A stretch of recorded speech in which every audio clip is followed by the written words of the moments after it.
Okay, so you've told your story to several friends, as many as you can grab, and you've seen the story get bigger and bigger with each telling, and now it's like almost out of your reach. It's time to start writing it down. So you start to write down your scenes on 3x5 cards, writing one scene per card. Now, the definition of a scene is continuous time, continuous place. If you make a jump in time, then you're into a new scene. If you change location, you're in a new scene. This is a broad, general definition. Obviously, people do a lot of quick cutting in sequences these days.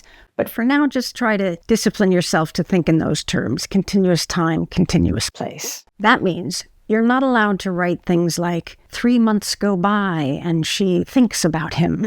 That is not screenwriting. You need to give us a single scene that indicates what you're trying to get across through visuals and action. You want to discipline yourself to think about what's actually happening in the scene, what we're seeing and hearing from the screen.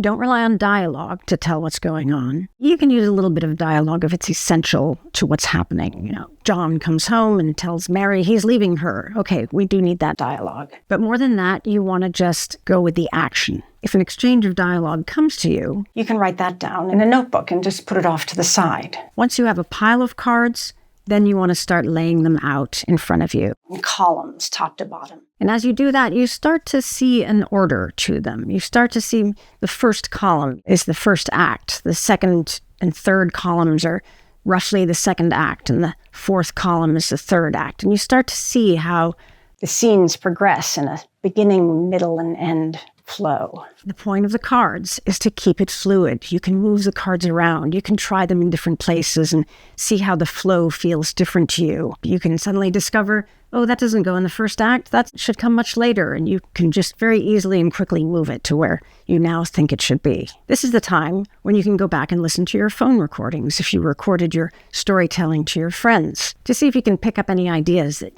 you had that you may have forgotten about. So you gaze at the cards laid out in front of you, and you want to look at the narrative logic and make adjustments, move the cards around in ways that might make more sense for a narrative progression. But don't think about it too much. Just go from your instinct. What feels like a good flow to your story? You can think about it later. You don't want to stress about the structure at this point. You just want to draw on your narrative instincts. Which scenes feel like they're part of the setup and the launch of the story? Which scenes feel like they're part of the development? And which scenes are sort of helping the story wind down?